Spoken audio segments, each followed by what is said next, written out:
Hey guys, tonight we are going to take you deep into a story buried by history, where victory did not belong to the strong. Just imagine, 5 centuries ago, in the desolate region of Thessaly, 22 nuns, the most resolute souls being Sister Eleni of Lissa, Sister Dearis, and the young Sister Magdalena faced the unrelenting wrath of the Ottoman Empire. This was an unequal confrontation between the hymn and the sword.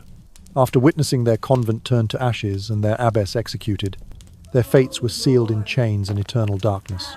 Cold, lightless underground dungeons beneath the glorious Topkapi Palace itself. The Sultan's objective was not gold and silver, but to erase their faith. Yet, these women did the unthinkable. They transformed darkness, hunger, and silence into weapons. They carved secrets into the stone, turning every wound into a prayer, turning death into a challenge. This story is a legend of defiance, a whispered testament that even in the most hopeless captivity, steadfastness remains the only thing the conquerors could never seize. So, before you get comfortable, take a moment to like the video and subscribe, but only if you genuinely enjoy what I do here. Let me know, where are you and what time is it? Please share your city and local time in the comments below. Now dim the lights, maybe turn on a fan for that soft background hum, and let's ease into tonight's journey together. High in the rugged hills of Thessaly in Greece, where silvery olive trees tremble in the chill of an autumn wind, the bells of a once thriving convent rang for the final time. Their clear notes, which had guided villagers at dawn and called the faithful to prayer for centuries, now faltered in the crisp air, a mournful signal that a chapter of peace was ending. Inside the crumbling chapel, a small band of 22 nuns gathered beneath a vaulted ceiling streaked with soot and age. The frescoes overhead, once vivid depictions of saints and martyrs, were cracked and faded, their faces worn away by time and sorrow, until only ghostly outlines remained.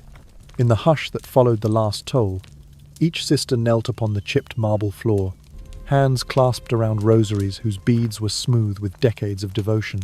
On the distant horizon, a crimson banner, rich red cloth embroidered with the crescent moon and star of the Ottoman Empire, fluttered like a spectral flame against the pale sky. Its appearance brought a sharp intake of breath from the sisters, for it was the silent harbinger of conquest. No knights rode forth to defend the convent's ancient walls, and no soldiers stood guard at its gates.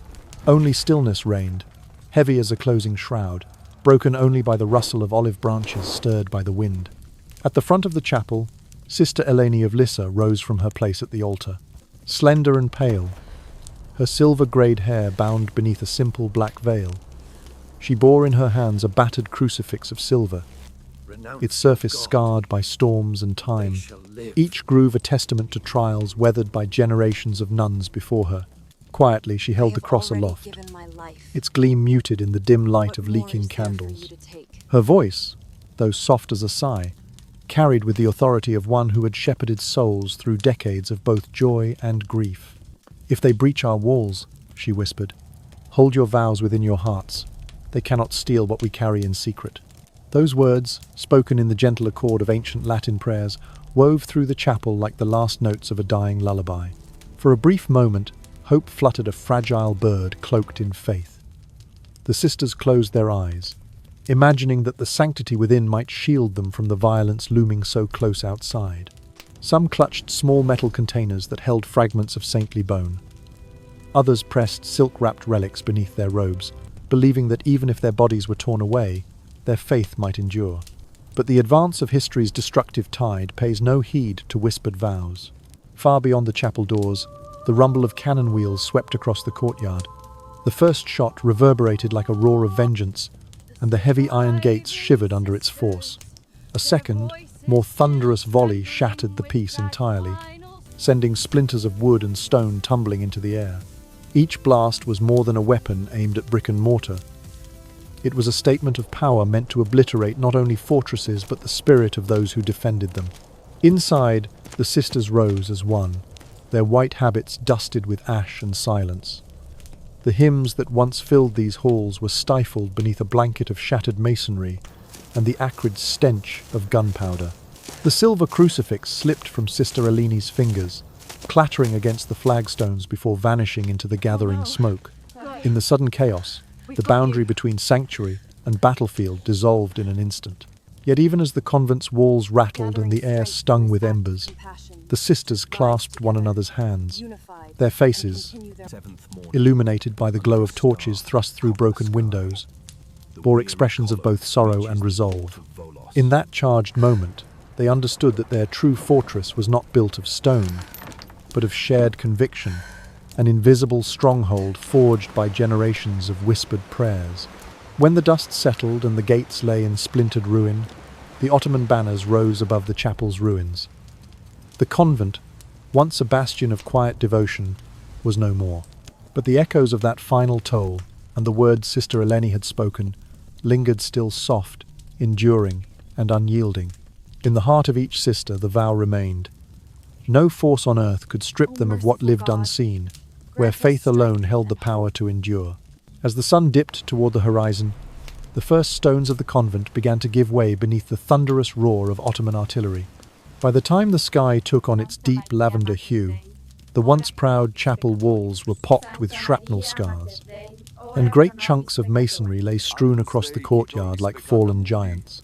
The sisters, 22 in number, could only watch in solemn silence as their sanctuary was transformed into a battleground, where once the echoes of sacred hymns had drifted through the corridors. Psalm C, XC, and Te Deum, resonating in gentle swells, now rose the harsh clang of steel against stone and the anguished cries of nuns fleeing collapsing arches.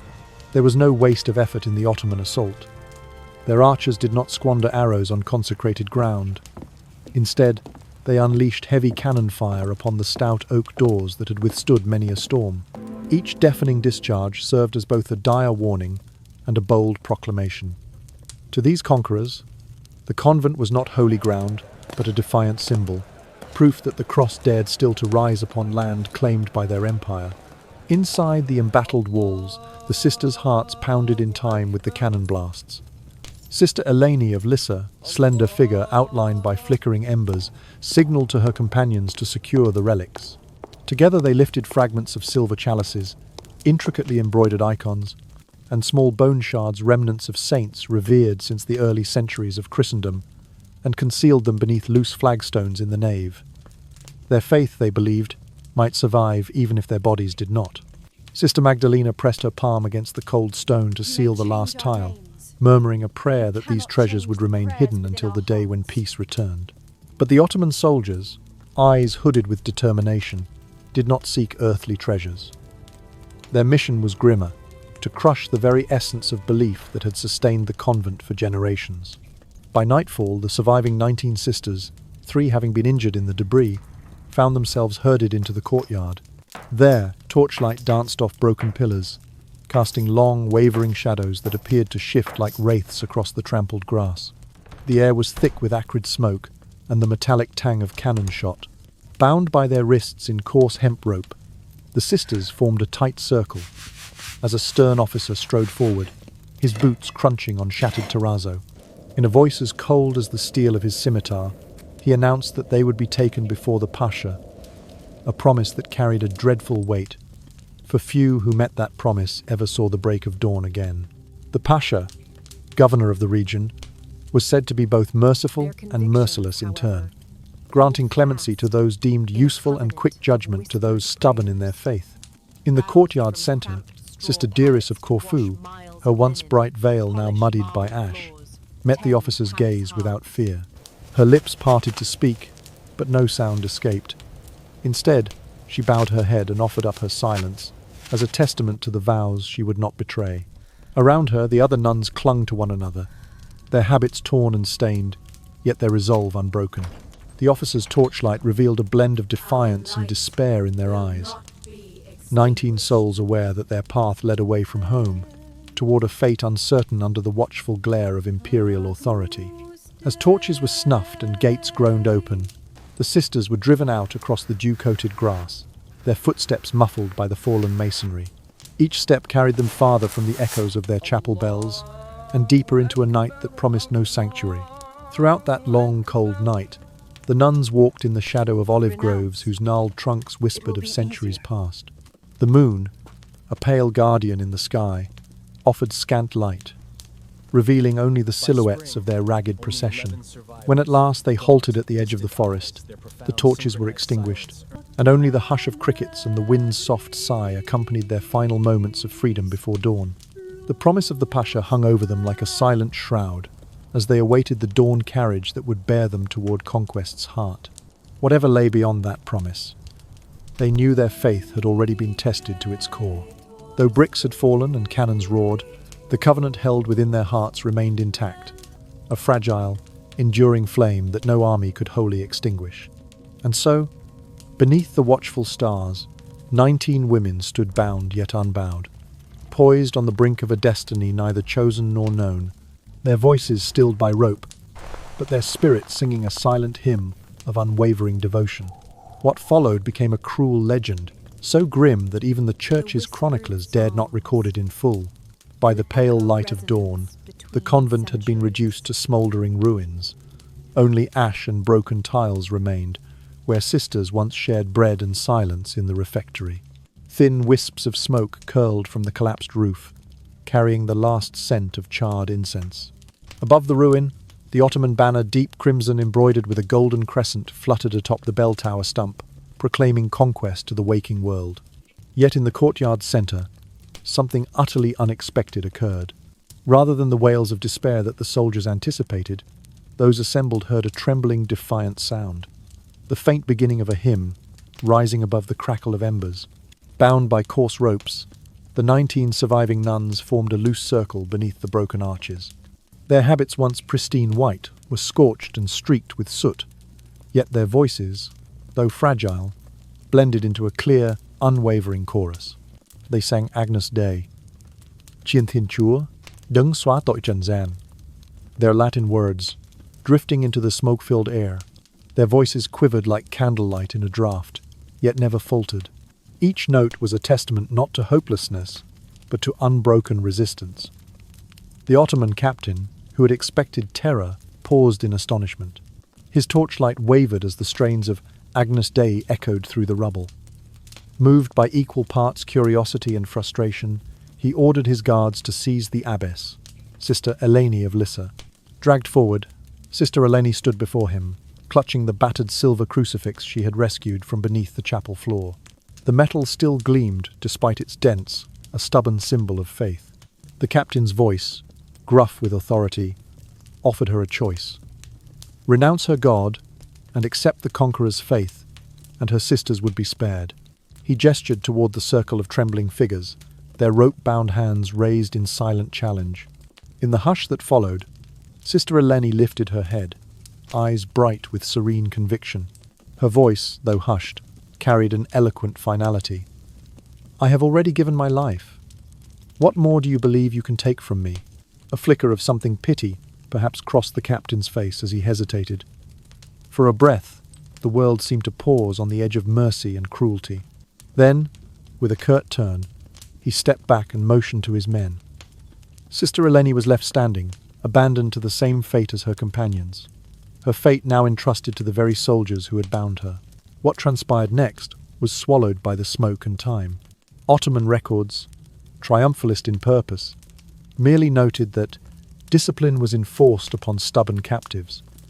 Yet in letters smuggled across the borders of Europe, her name reappeared, Eleni of Lissa, the abbess who would not kneel. Missionary dispatches to Rome spoke of her courage with reverent awe, and her story spread among Christian communities as a parable of unyielding faith. As dawn's first sunbeams stretched across the ruins, the courtyard lay silent once more. The hymn had ceased, but its echo lingered in every charred stone and splintered beam. 19 women souls tested by fire and siege remained bound in the wreckage of their home, yet unbowed in spirit. Their bodies, captive and weary, could not sing again, but the memory of that defiant chorus would outlive the empire that sought to extinguish it. In that moment, the convent's physical presence was truly gone, reduced to dust upon the earth. Yet its heart, the quiet strength of 22 sisters bound by vows and steadfast prayer, endured in the annals of whispered legend. From the ashes of the chapel rose a story that no canon could silence, no decree could erase. A testament to the power of faith that shines brightest when all else has fallen into ruin.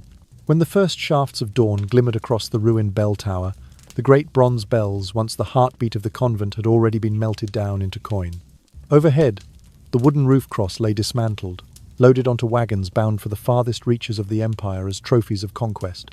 Yet in the ruined courtyard, where broken tiles and charred rafters littered the ground, a gentler rumour took shape.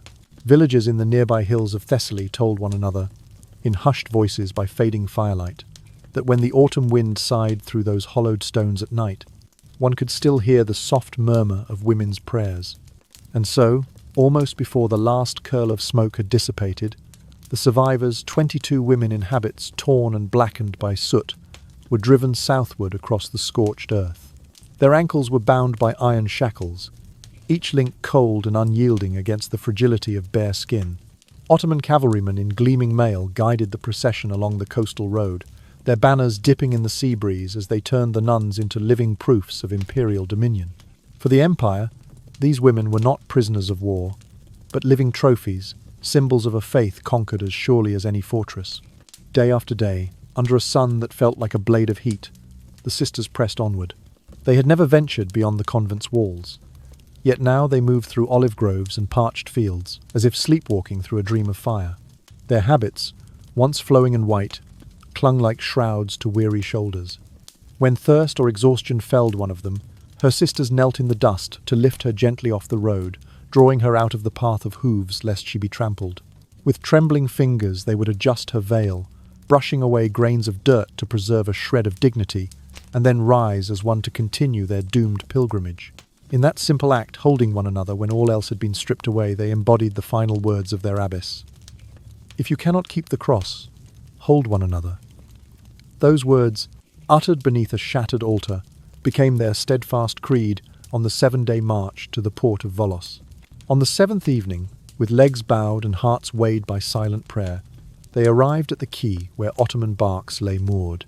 These vessels, built not for comfort but for control, awaited the new cargo. Women bound at the wrists to unyielding wooden benches.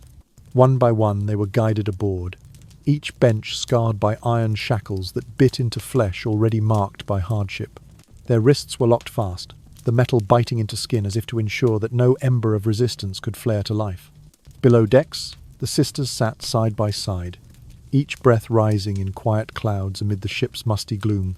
The sea beyond the porthole shimmered faintly under a waning moon, casting an otherworldly glow on their bowed heads. In that dim light, the memory of their home, the convent nestled among olive trees, its frescoed walls alive with colour, felt like a distant dream. Yet in place of despair, a gentle resolve bloomed among them. The knowledge that their faith, though tested, could never be fully confined. Above, the ship's crew tended to cargo and oars, but none dared disturb the silent vigil. If a sailor ventured too close to the sisters' bench, he might glimpse the glint of tears, or the faintest murmur of a prayer, an unspoken hymn that rose through the slatted decks and joined the hush of the Aegean night. And so they sailed away from Thessaly's burning hills, 22 souls bound in iron yet unbroken in spirit. Their journey, marked by 7 days of relentless sun and a crossing of 12 storm-lashed nights, would carry them to a new captivity in the imperial heart. But in every clasped hand, every shared glance, and every unvoiced prayer, they bore the promise that no chain could shackle the strength they found in one another. In the hush of that bark, each breath, a quiet declaration they carried forward, the last remnant of their convent's light, a testament to the enduring power of compassion and devotion, even amid the fiercest storm. As the sails caught the breeze, the rugged coastline of Greece slowly blurred into the mist behind them, taking with it every familiar landmark of home. The convent's olive groves, the shattered arches, even the scattered stones of the courtyard receded into memory, replaced by the endless expanse of sea and sky.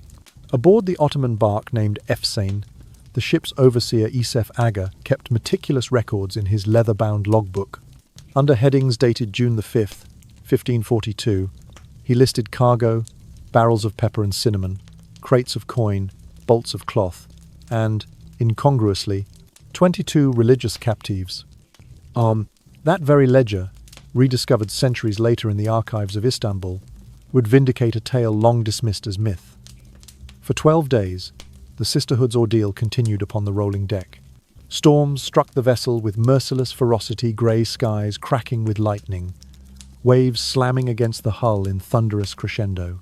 Each blast of salt water pelted their faces, drawing tears from closed eyes and stinging wounds left by rough iron shackles. Their skins, delicate in the quiet of the convent, had toughened to mottled red and bruised blue. Hunger hollowed their cheeks, and thirst cracked their lips to dust. Yet the truest torment was the silence. No kind word, no whispered prayer of comfort reached their ears, only the barked orders of stevedores and the harsh scrape of rope. They existed like phantoms, neither fully of sea nor fully of sky, drifting between realms of memory and oblivion. Each day blended into the next, marked only by the passage of time in Aga's neat hand. Day 3, wind east, northeast, fair seas. Day 7, provisions running low, one sister fainted. Day 12, sighted Constantinople's silhouette. When night cloaked the deck in inky black, it was Sister Magdalena, the youngest among them, barely 20 summers complete, who dared to break the mute vigil. In a voice as soft as the whispering foam, she began to recite the first verse of the 23rd Psalm in Latin. Dominus pastor me, nihil mihi derit. The words trembled like a candle flame in a draught, but they carried weight enough to stir the captive souls around her. Greek fishermen, chained nearby for piracy, lifted their heads. Serbian merchants, once scholars and scribes, paused mid-grasp at their own beads. Even the Italian stonemason, a man whose knuckles were permanently scarred, turned to listen. In that moment, the sea's roar faded to a muffled murmur, and all who heard felt the echo of something greater than fear, a quiet testament to fellowship in the face of despair. By the 12th dawn, the bark entered the narrow strait of the Bosphorus. Through the slatted portholes and over the gunwales, the sisters saw the skyline of Constantinople unfurled before them. Golden domes and slender minarets gleamed like blades in the early light, a city renowned for its splendor and desire, the city of the world's wishes, as travelers once called it. Yet for these women it would be transformed into a gilded cage. As the vessel drifted beneath monumental walls that had stood for 1,000 years, the captives pressed close to the rail, their offshore journey at last complete. The air smelled of jasmine and smoke, a blend of sweet gardens and distant prayers. From the high ramparts came the echo of a muezzin's call, Allahu Akbar, but to the sisters' ears it mingled oddly with the lingering strains of their own psalms. Their wrists, still bound to the rigid benches, ached with each crest and trough of the sea. Yet their hearts, though battered, pulsed with a quieter strength. Through bowed heads and whispered verses, they had embraced the final gift of Sister Eleni's command. If you cannot keep the cross, hold one another. On the deck beneath that awakening sky, their faith had assumed the shape of solidarity, 22 lives interwoven by shared ordeal, inseparable, even as the distant city prepared to receive them in its heart. And so the bark drew alongside the ancient quay, the sisters' journey from Thessaly's olive hills to Constantinople's grand palaces complete. Their fates would unfold in the city's vast tapestry, but their souls remained anchored to one another. For though they were bound by iron and fate, the hymn of their unity begun at sea beneath stormy skies would live on in memory, a quiet promise that no fortress, no matter how formidable, could bind the human spirit when it sang in unison with hope. On the morning of June 17th, 1542, the weathered quay of Constantinople's Golden Horn received its human cargo. 22 nuns, their wrists still bound to wooden benches, were marched from the Ottoman bark through a maze of narrow streets. Merchants paused at their stalls of silk and spices, soldiers in mail slogged past in patrol, and caravans of slaves trudged along the cobblestones all came to a halt at the sight of Christian sisters in shackles. Women who had never ventured beyond their convent walls now found themselves paraded through a metropolis that spanned 2 continents. The procession wound beneath the ancient walls of Blakeney, whose towers had guarded Constantinople since the 8th century. Weathered stones, slick with centuries of rain, loomed overhead as the sisters passed, their habits torn and stained, yet their heads held high. Local residents pressed against merchant carts and leaning balconies to gaze upon them, curiosity mingling with pity. In hushed Greek and Armenian, they whispered of the sisterhood from Thessaly, captive symbols of a faith that had withstood smoke and cannon fire. At last, the column of captives emerged into the royal district, a quarter of grand palaces and administrative halls. Here, the fate of the sisters would be determined beneath domes that once crowned Byzantine emperors. The path led them directly before the facade of Hagia Sophia, the great church that had stood as Christendom's marvel since the year 537.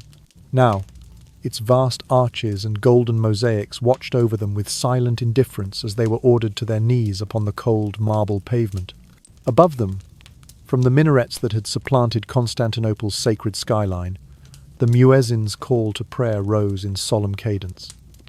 Allahu Akbar, a soft murmur rippled through the sisters.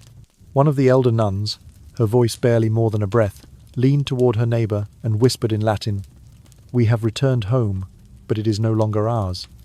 In that instant, the weight of centuries pressed down upon them, the weight of empires rising and falling like the tide. Before the sun crested the horizon, the sisters were herded once more, this time into a vast marble courtyard, ringed by soaring columns of white stone. Sunlight filtered through arched openings, tracing patterns of light and shadow across the polished floor. This was no dungeon, but the divan, or Humayun the Sublime Port, where the Sultan's will was absolute.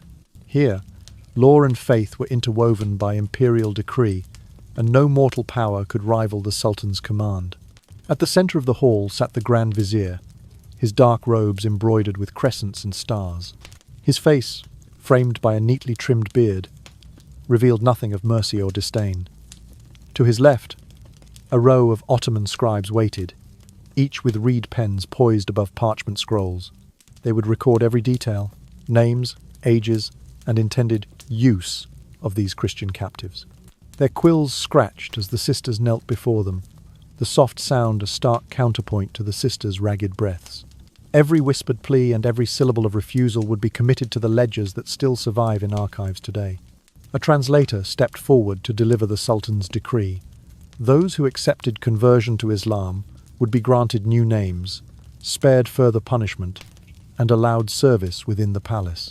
Those who refused would face the discipline of faith, a phrase whose meaning lay in shadows, understood only by those who had vanished before.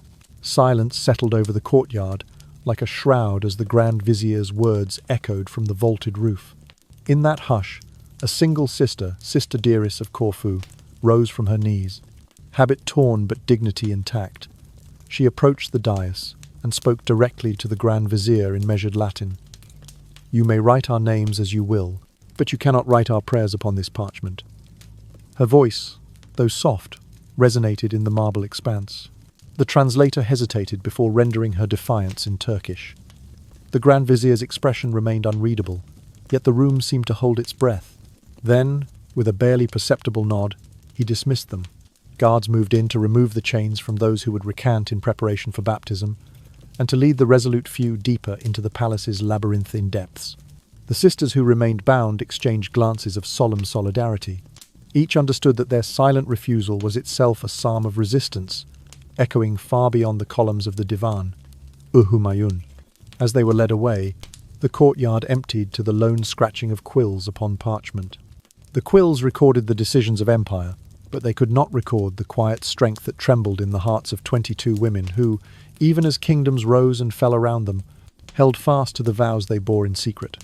And so, beneath the vault of the Sultan's power, a new chapter of their ordeal began, one in which faith would be tested by law, but never extinguished by decree. The 22 nuns stood in their tattered habits, heads bowed beneath the vaulted ceiling of the divan, Humayun. Their wrists still bore the red marks of iron shackles, and their once white veils were stained with dust and soot. Through the court interpreter, they heard the Grand Vizier's decree. The Sultan, in an act of mercy, would grant new lives to those who accepted his faith. "All who recant," the translator intoned, "shall receive new names, food to sustain them, and a place within the palace. Those who refuse will face the discipline of faith."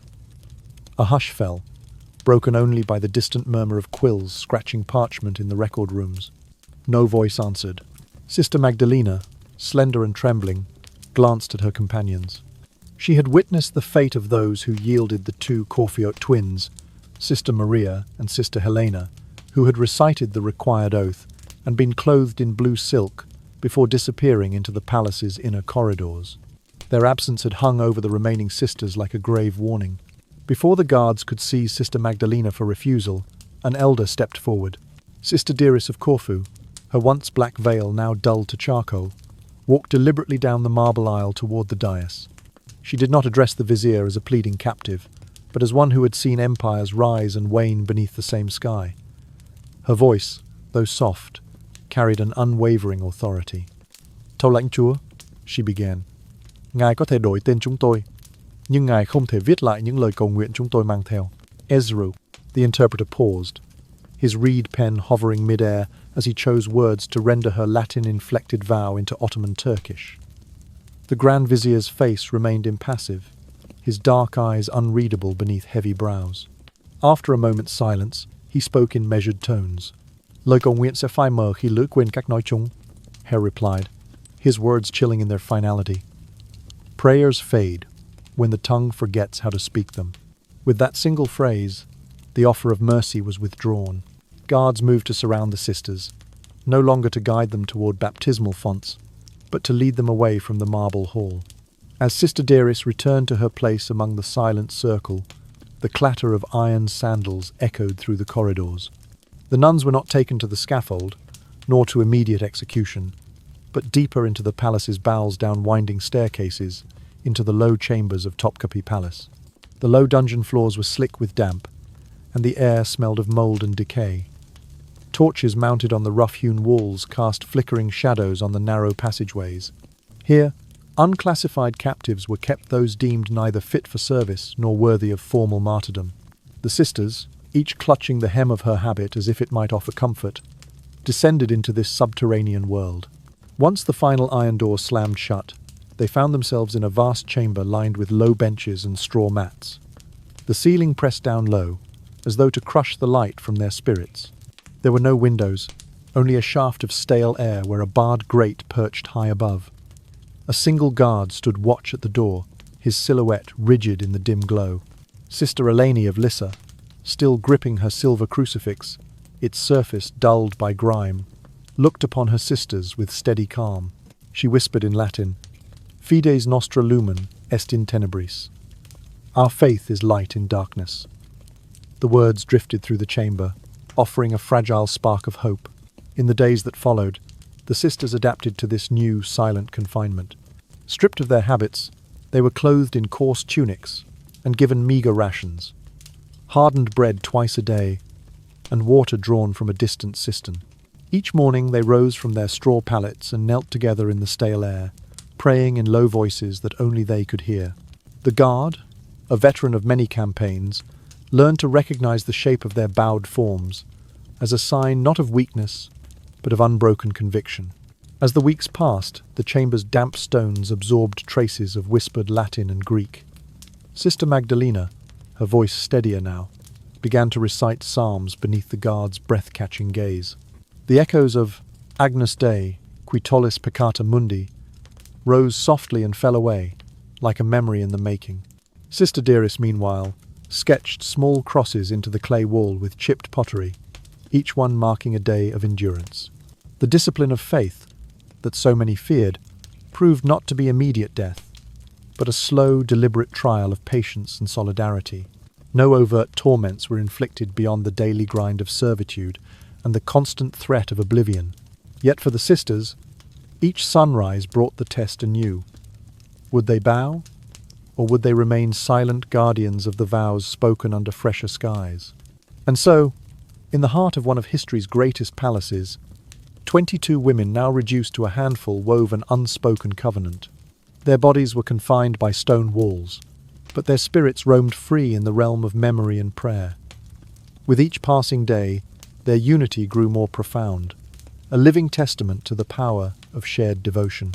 In that silent chamber beneath Topkapi, they built an invisible chapel, one not of mortar and mortar, but of whispered hymns and tender acts of care. When the cold torches guttered in the draughts, their faith remained a steady flame, illuminating the darkest hours and defying the Empire's attempt to rewrite the story inscribed within their hearts. They were moved once more, away from the solemn halls of the Sublime Port, and down into an earthbound labyrinth hidden beneath the palace gardens, a prison in all but name, masked by the veneer of servitude. A narrow stairway of worn marble descended into a network of stone corridors lit only by the faintest shafts of daylight, slipping through slender slits high in the walls. Here, deep beneath the sunlit gardens where roses and orange trees flourished above, the sisters became workers rather than captives. Their habits were stripped from them, folded away by unfeeling hands, and replaced with coarse, undyed garments that itched against their skin. They were issued wooden clogs and set to tasks designed to humble, scouring the palace floors until their knees ached, sewing garments for chambermaids and pages, stoking hearths in the private rooms of the court, and tending braziers in hidden alcoves to keep the Sultan's guests warm. The purpose was clear: to crush their spirits by turning sanctity into obedience, to break their vows of devotion with grinding labour. Yet the Ottomans had gravely underestimated these women.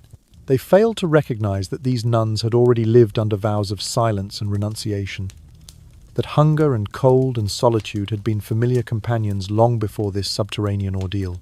For the sisters, suffering was not a punishment to endure, but a crucible through which their dedication was forged anew.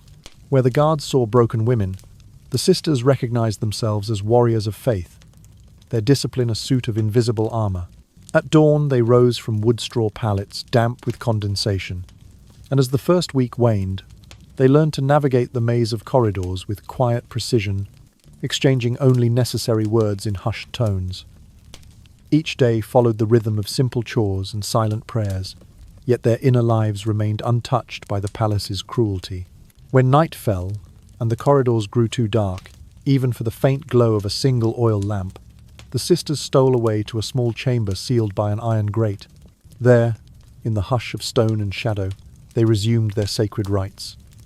One among them, Sister Joanna of Patmos, known for her careful touch, would draw a slender razor blade from beneath her tunic and, by the light of a single ember, could carve a tiny cross into the clay wall with her fingernail. The lines were shallow but unwavering, each stroke a testament that faith could etch itself into the very earth beneath an empire's heart. Meanwhile, another sister would trace fragments of the Ave Maria into the dust of the floor with a chipped piece of pottery. Ave Maria, gratia plena. Her voice, low as a breeze over calm water, carried through the gloom, weaving hope into the dank corners of the chamber. Perhaps most profoundly, they began to count the passing of days not by the rising and setting of the hidden sun, an ever-elusive measure in this subterranean world, but by the distant echo of the muezzin's call to prayer.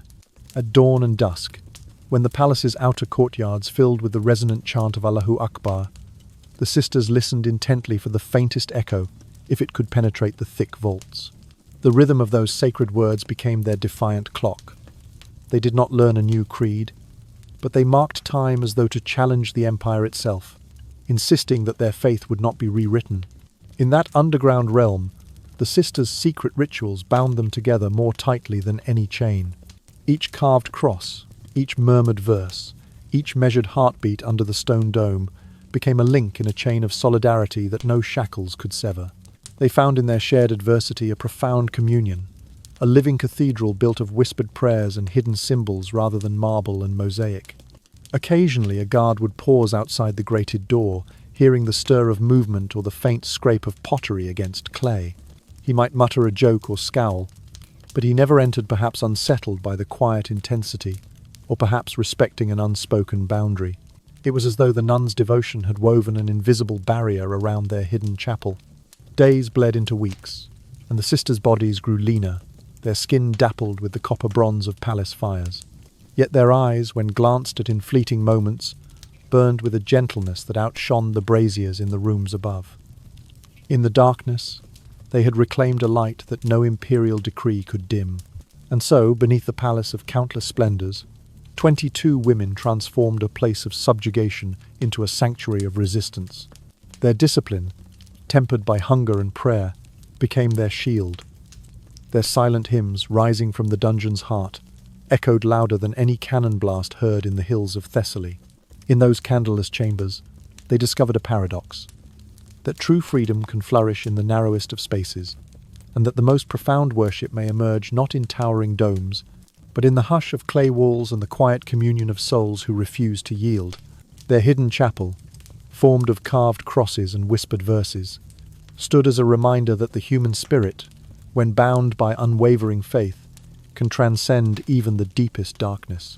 Thus did the sisters endure, neither broken nor bowed, their devotion as unshakable as the stones that held them fast.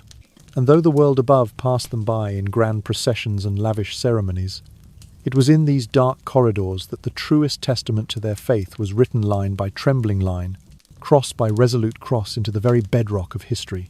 Before long, whispers wove through the corridors of the palace like a chill breeze. Tales of the silent sisters, foreign women entombed beneath marble floors, never uttering a plea, never lifting their voices in anguish. Some servants spoke of curses, while others hailed them as living saints. Their silence, profound and unbroken, resonated through the stone vaults more powerfully than any trumpet call. Months slipped by, each day folding into the next like pages in an unending ledger. The sisters' hands, once delicate instruments of prayer, bore the hardened proof of ceaseless labour, scouring hastily woven linen in cold morning waters, polishing brass chandeliers until they gleamed for the Sultan's guests, and stoking ovens that warmed palatial chambers not for them, but for those who had bound them. Their names had been stripped away, replaced by numbers chiselled on wooden tags pinned to their tunics. The Empire believed that time and hunger would bend even the staunchest resolve. And so, at the dawn of the 120th day since their descent into Topkapi's depths, the sisters received a curious gift. At dawn's first light, each narrow chamber door bore a tray laden with fresh bread still warm from the oven, flaky goat cheese wrapped in grape leaves, small flasks of olive oil pressed from autumn's last harvest, and lengths of fine silk in muted blues and golds. The gesture so out of place in the stifling gloom whispered of mercy. That evening, palace scholars arrived. Imams and philosophers garbed in embroidered robes, their footsteps echoing as they approached the sisters' cell. They spoke in gentle tones under torchlight, offering words of consolation in Turkish and Arabic. "We bring peace," one imam said, voice soft as candle flame. "Rest here. Partake of this food, and you shall find calm." Another scholar spoke of unity, weaving phrases of shared devotion.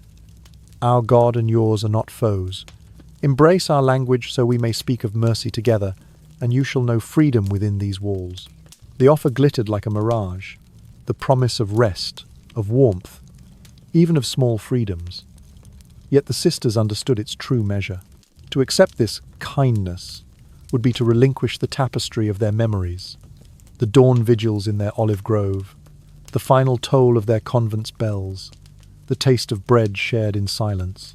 To learn a new creed would be to erase the altar calls etched into their hearts. No sister spoke. In the hush, the imam's lantern cast quivering shadows on clay walls where crosses and lambs had been carved long ago. Sister Magdalena's hands trembled as she fingered the fine silk, her mind echoing Eleni's last command. "If you cannot keep the cross, hold one another." Instead of taking the offered bread, the sisters exchanged a glance and turned away, their refusal absolute. When the trays vanished the next morning without explanation, the imam's visits ceased. The scholars' soft robes no longer rustled in the corridors. The benevolence evaporated as though it had been a dream. In place of fresh oil, they were returned to the stale rations of bread and water. The Empire's kindness had been a test, a ploy to fracture their unity by the allure of comfort. Having failed, the Empire withdrew its pretense and left them to their trial once more. Yet in that withdrawal, the sisters found a reaffirmation of their own strength. In the stillness that followed, they returned to their clandestine prayers. Each evening, by the faint glow of a hidden ember, they gathered in a corner of clay and stone. There, Sister Dearis pressed her fingertips to the wall, tracing the gentle curve of the words "Tenebri lucet," it shines in the darkness. Sister Joanna would scrape a fresh cross into the damp plaster, while Sister Magdalena would recite fragments of the Agnus Dei, her voice a fragile but unbreakable thread. Outside their cell, life in the palace continued with oblivious grandeur banquets in gilded halls, music echoing beneath vaulted ceilings, diplomats and traders weaving deals. But beneath that tapestry of power, in the secret underworld, the sisters wove their own tapestry of faith with silent acts of solidarity. Each unspoken vow, each shared glance, each act of gentle care threaded them closer together. Their numbers remained the same 22 bound souls, though the empire had hoped time and hunger would whittle them away. Instead, with each passing month, their resolve deepened, rooted in the memory of their home and in the unvoiced hymns that echoed through the dungeons. Thus did the Silent Sisters turn the Empire's greatest weapon, time itself, into their ally. In refusing to exchange their souls for comfort, they demonstrated that true freedom cannot be given or taken. It is claimed within the quiet chambers of one's heart.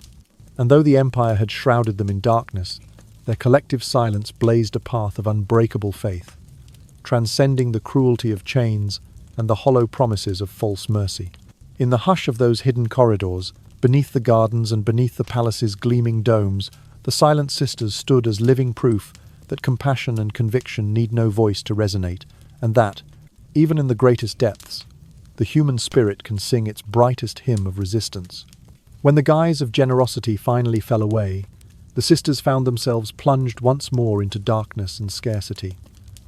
Lanterns that had offered a flicker of warmth were extinguished. Provisions once drizzled out in small kindnesses were now halved, then quartered, until only the barest crumbs remained for each woman at each meal. The palace scholars no longer whispered serene offers at the cell door. Instead, only the echo of distant footfalls and the harsh rattle of chains marked the passage of time. One by one, the sisters were summoned to a narrow chamber at the end of a low corridor, its entrance guarded by silent sentinels and its walls slick with moisture. Inside, the Ottoman clerks sat at a long table, rows of fat ledgers and reed pens before them. Here, the empire would exact its final test, a ritual of slow, calculated submission. Each nun was to utter a single phrase in Arabic, a confession of fealty to the Sultan's faith. Those who complied would be granted safety, comfort, and service within the palace. Those who refused would vanish spirits lost to secrecy.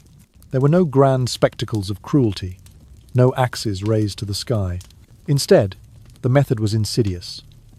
Faith would not be torn from their hearts by swords, but eroded by hunger, isolation, and the persistent whisper that perhaps their God had abandoned them. A soft voice would edge into their thoughts. Why endure suffering for a Lord who does not answer? On a cold dawn deep in the 12th month of their imprisonment, the first sister was led into the chamber. Tall and austere, she walked with measured steps, her patched tunic swirling about her ankles. Guarded eyes watched as she paused before the clerks, took a steadying breath, and recited the mandated phrase, Aqbal tu dawlat al-Sultan watana ala hukum. I accept the Sultan's authority and renounce your God. A clerk dipped his pen into ink, wrote her name, now reduced to number 17, and struck through it with a single line, marking her transfer from captivity to servitude. She was given new clothing of fine linen and led away, lost behind the palace's hidden doors. There was no fanfare, only a silent passage into oblivion. Word spread quickly through the corridors. One sister down, her voice surrendered. Whispers of pity and regret followed the numbered woman's departure. The days that followed saw two more, Sister Helena and Sister Julia of Corfu, approach the chamber in tandem, their identical faces pale and determined. In mirrored motion, they too recited the words of submission, and then were escorted away under the cover of night, their fates uncertain but never to return. For each departure, the iron grip upon the hearts of the remaining 19 sisters grew tighter. Their hands, already scarred from toil and prayer, clenched against the shifting reality that some had faltered under the weight of silence and hunger. And yet, with every soul lost, a renewed fire kindled within the cell's cold walls. Farewell to the first 3, 2 down. 19 sisters still held their vigil. Among them, Sister Dearis, once steadfast in the grand halls before the Grand Vizier, now looked gaunt and hollow at the temples.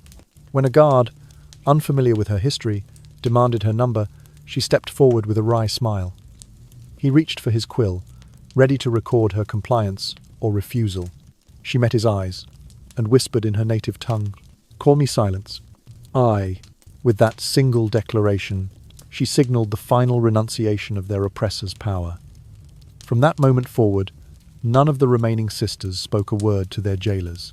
When summoned to the chamber, they would stand in rigid lines and return no answer. When the clerks waited for the prescribed phrase, they heard only the echo of their own pens scratching across parchment. Each refusal was a shield in the dark, the unbroken vow that though empires could dictate bodies and barter names, they could not dictate the content of a heart. The silence that followed every unanswered summons was no longer absence of voice, but the presence of unwavering defiance. And so, under the palace's vaulted ceilings and hidden among its labyrinthine corridors, a quiet rebellion thrived. The silent sisters, their numbers reduced but their spirits unbent, wove their resistance not with words, but with the resolute hush of endurance. Their faith, battered by time and scarcity, now stood as an unassailable fortress, defying the insidious cruelty of erasure. In the depths of the dungeon, the silence spoke for them louder than any pronouncement, and each ticking moment of unbroken stillness rang out like a solitary bell of triumph in a world grown deaf to gentle prayers. In that profound hush, the sisters reclaimed that which the empire believed it had stripped from them, the sovereignty of their own spirits. Official registers made only a passing note of their existence. Foreign captives, unresponsive, ineffective. To Ottoman authorities, they were simply examples of failed conversion, an inconvenient footnote in the grand ledger of conquest. Yet to the unfolding pages of history they became something far greater, living proof that a faith steeped in silence can endure where walls and chains cannot reach. When spring returned, flowering the palace gardens above with magnolia and jasmine, only 11 of the original 22 sisters still drew breath. The rest had fallen silent beneath the weight of hunger, disease, or the slow erosion of hope. Those who remained moved like pale shadows through the labyrinthine corridors, so gaunt that guards dubbed them ghosts in rags. Their habits, once symbols of solace and community, now hung in tatters, whispering of the trials each sister had borne. Yet among the palace staff, those who swept the courtyards and polished the mosaics, another whisper circulated, one that spoke of something stranger than ghostly figures in torn veils. Late at night, when the marble halls lay empty and the lamps burned low, faint, fragile voices could sometimes be heard drifting from the dungeons below. They recited fragments of prayers in a language no one alive seemed to recall, yet one that stirred both awe and fear in equal measure. It was the same ancient hymn the sisters had sung beneath the burning heavens of Thessaly, Agnus Dei, qui tollis peccata mundi. The melody, tremulous, hesitant, yet unwavering, floated up through the palace stones, a testament to memories etched into the heart more deeply than any conqueror's decree. Servants who heard that distant chant spoke of standing by grated doors, hearing souls unbound by chains, singing not of despair, but of defiance. At the heart of that fragile chorus stood Sister Magdalena. When she had first arrived, barely 20 springs old, her frame had shivered with cold, and her lips quavered with fear. But those who glimpsed her in the shadows of that hidden chapel saw a remarkable transformation. Each night, by the dim glow of a single lantern pilfered from the guard's station, she would murmur lines from the Pater Noster and Ave Maria in Latin, her voice growing steadier with every verse. In the darkest hour, she would whisper to her sisters huddled close, "Let our words be the light that guides us home." Arwu. Her whispered psalms wove a tapestry of solace, binding the 11 souls into a silent covenant. Around her, Sister Dearis traced the day's count into the damp clay walls with a chipped shard of pottery. 11 tally marks now stood beneath the faint inscription Tenebri Lucet. It shines in the darkness. Each mark, each carved cross, affirmed that even in captivity, their spirits stood free. By day, the sisters fulfilled their servile tasks in wordless solidarity.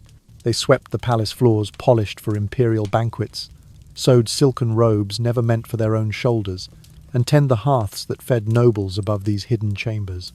Their movements, once prayerful gestures, now became acts of quiet devotion. Each brushstroke of the broom and stitch of the needle, a hymn of resistance.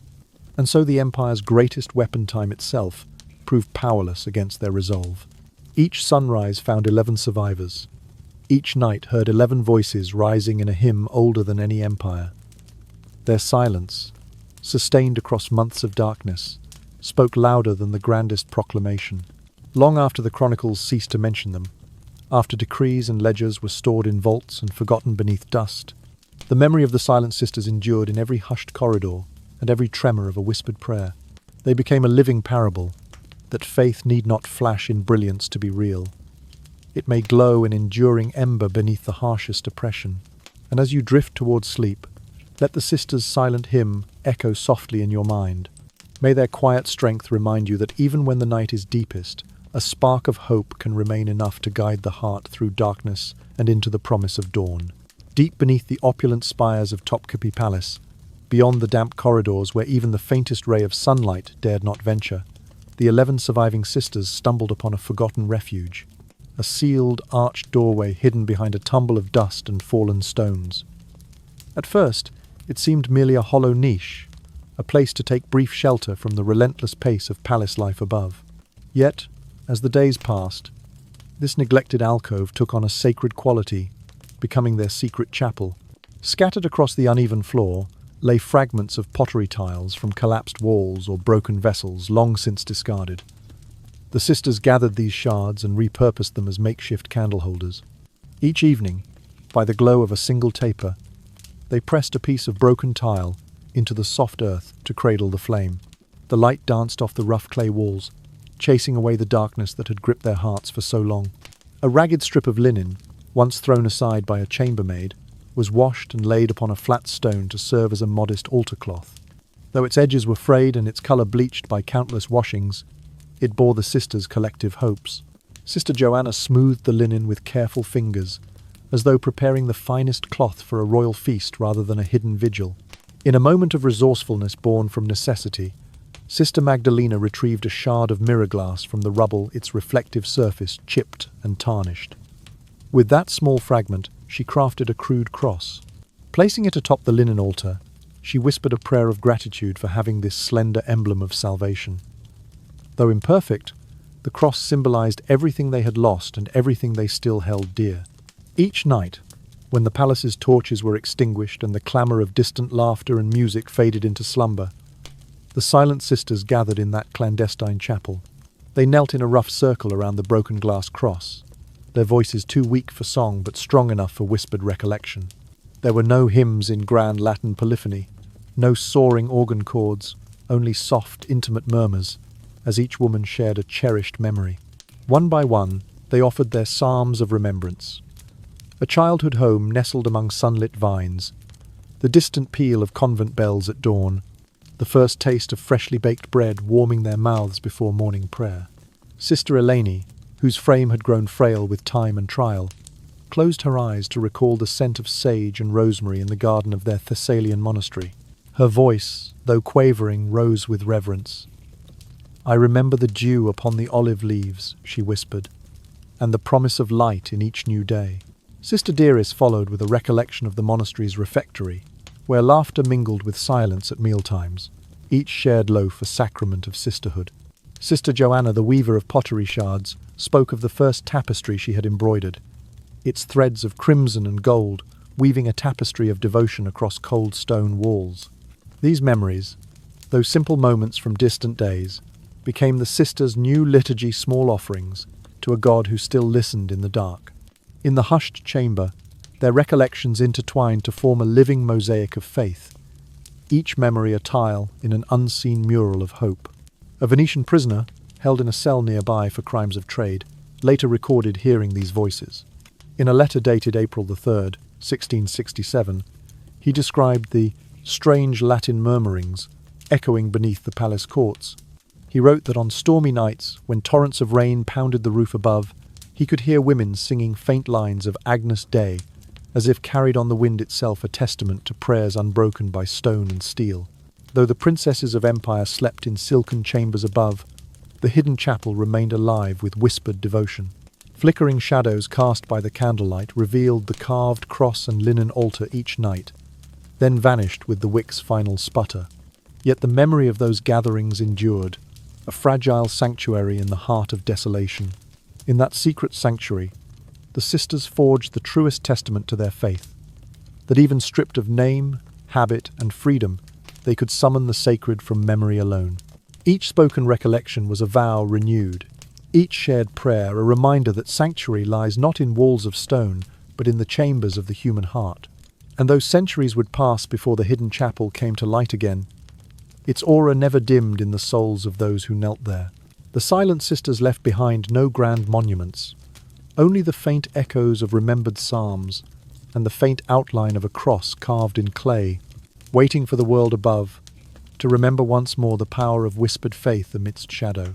For centuries, the story of the Silent Sisters remained relegated to whispers and dismissed by scholars as mere superstition until the 15th of March, in the year 2018, when a team of Turkish and Italian archaeologists made an extraordinary discovery beneath the ruins of Topkapi Palace. In a cramped service corridor long thought abandoned, they uncovered a small, vaulted chamber sealed behind rubble. Inside, the walls bore unmistakable carvings of Christian symbolism. Crosses incised deep into the stone, a lamb motif etched with care, and a Latin inscription all but eroded by time. Lux in tenebris lucet. Light shines in darkness. This seemingly modest find reverberated through the academic world. In the June issue of the International Journal of Mediterranean Archaeology, Professor Alessandra Bianchi of the University of Rome, lead author of the excavation report, described the moment of revelation. Our initial surveys detected an anomaly in the wall's moisture levels. When we cleared the debris, the carvings emerged testaments to prayers never silenced by cannon fire or chains. Radiocarbon dating of charcoal residue found in soil crevices confirmed the chapel had been in use in the mid-16th century, precisely aligning with the convent's fall on the 5th of June, 1542. The chamber's dimensions, just under 20 feet long and 8 feet wide, belied its profound significance. Scholars noted concentric lines where candles once burned and fragments of pottery that matched 16th century Thessalian convent ware. Small shards of linen, dyed in saffron tones consistent with convent thread, lay intermingled with charred wood, likely remnants of the makeshift cross fashioned from broken mirror glass. Each fragment spoke of a hidden worship that endured beneath the Sultan's throne. Within the secret chapel, archaeologists documented dozens of etched symbols. 11 birds in flight, wings carved with delicate strokes, each representing one of the sisters who survived the underground ordeal. Beside these, 14 tiny flames mark the sisters who perished in captivity, though historical accounts suggest the total may have been higher before some names were lost entirely. These symbolic carvings matched descriptions found in Venetian missionary letters dated January the 22nd, 1643, which spoke of silent memorials etched into clay by trembling hands. The discovery fundamentally altered the narrative.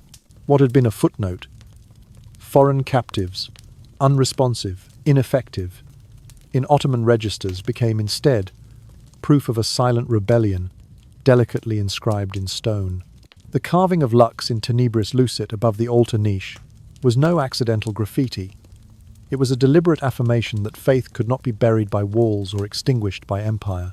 At a symposium held in Istanbul in September 2019, Professor Bianchi declared, "We now possess tangible evidence that devotion persisted beyond the boundaries of written history, etched directly into the bedrock of the palace itself."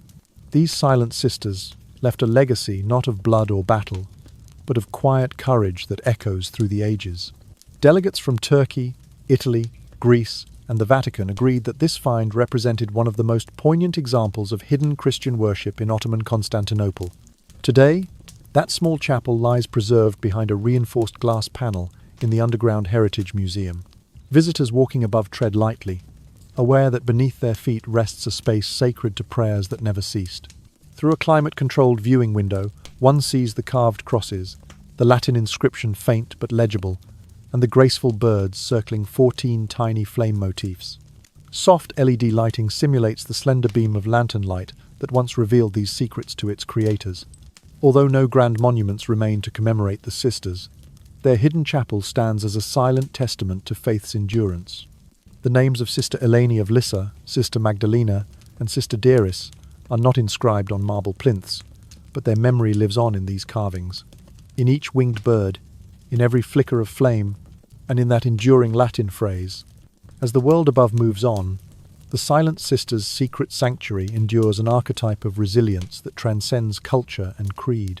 Their story reminds us that light can pierce even the thickest darkness, and that devotion, once kindled in the human heart, can survive the harshest trials. So as night falls and the world quiets, let us remember that somewhere deep beneath ancient stones, 11 spirits still soar on wing, and flame echoes of a hymn that began when convent bells were silenced, yet continues to shine, tenebris lucet, in the darkness.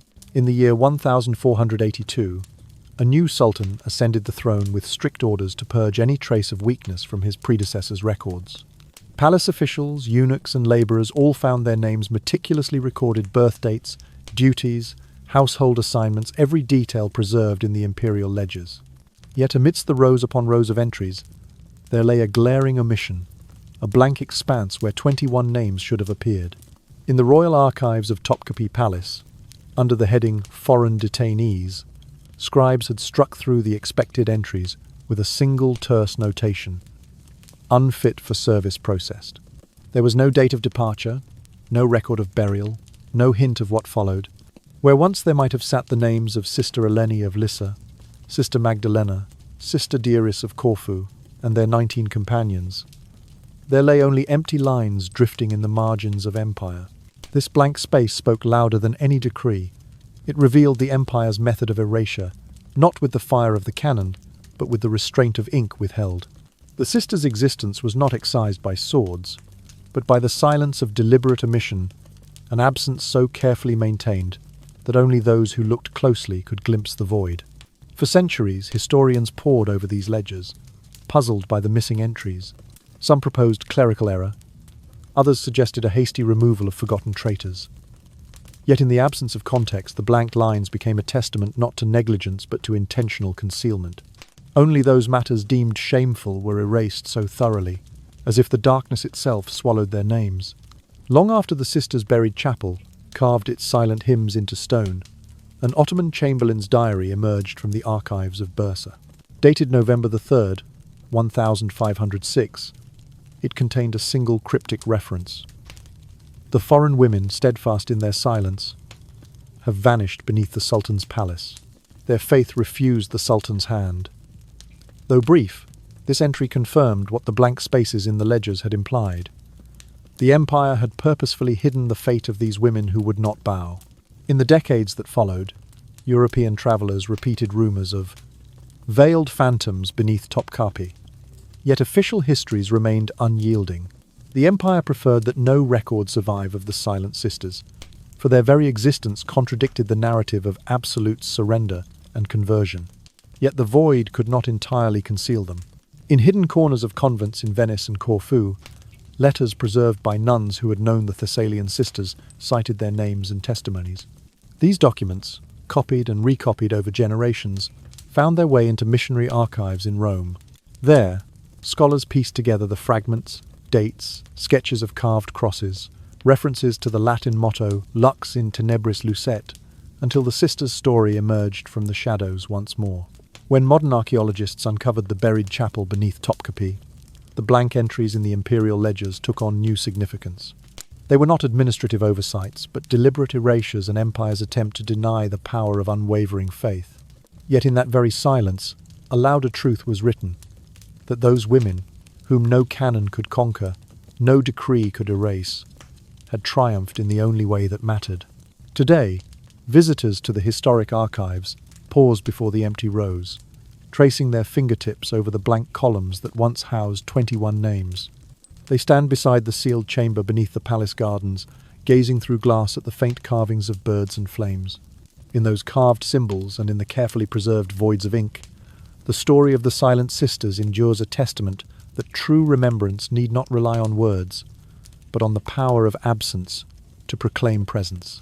And as you lay your head to rest tonight, may the silent sisters' silent victory remind you that some truths, though buried deep, shine all the more brightly when revealed by the slightest crack in the stone, and that silence, when wielded with courage, can speak louder than any empire's roar.